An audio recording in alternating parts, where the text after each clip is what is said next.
ఈరోజు స్థానిక జమ్మికుంట ఎంపీఆర్ గార్డెన్లో హుజురాబాద్ నియోజకవర్గంలో ఉన్నటువంటి రెండో విడత దళిత బంధు రాని బాధితుల సమావేశం ఏర్పాటు చేసుకోవడం జరిగింది.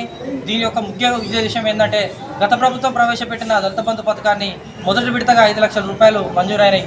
రెండో విడత విషయంలో పూర్తి స్థాయిలో ఈ గతంలో ప్రభుత్వం విఫలమైంది. మరి ఇప్పుడు సాధారణ ఎలక్షన్ తర్వాత కాంగ్రెస్ ప్రభుత్వం వచ్చింది.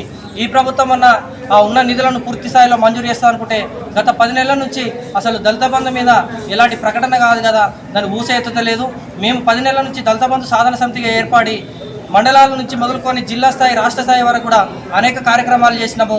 ఇప్పటి వరకు కూడా ఇన్ని కార్యక్రమాలు చేసినప్పటికీ కూడా మరి కాంగ్రెస్ ప్రభుత్వం దీని మీద ఎలాంటి ప్రకటన చేస్తలేదు, అసలు దళిత బంధు ఊసే ఎత్తలేదు. ఈరోజు దాన్ని నిర్వర్తించడానికే ఇవాళ సాధన సమితి ఆధ్వర్యంలో ఎంపీఆర్ గార్డెన్లో సమావేశం నిర్వహించుకున్నాం. దీని ఒక ముఖ్య ఉద్దేశం ఏంటంటే ఈ రోజు నుంచి మొదలుకొని ఈ నెల 30 తారీఖు వరకు కూడా అనేక కార్యక్రమాలను తీసుకుంటున్నాం. ఈ కార్యక్రమాల్లో భాగంగానే హుజురాబాద్ నియోజకవర్గంలో ఉన్నటువంటి 68,000 మంది దళితులను ఏకం చేసి రాష్ట్రంలో ఉన్నటువంటి సీఎం ఆఫీసు ముట్టడి కార్యక్రమానికి తీసుకుంటున్నాం.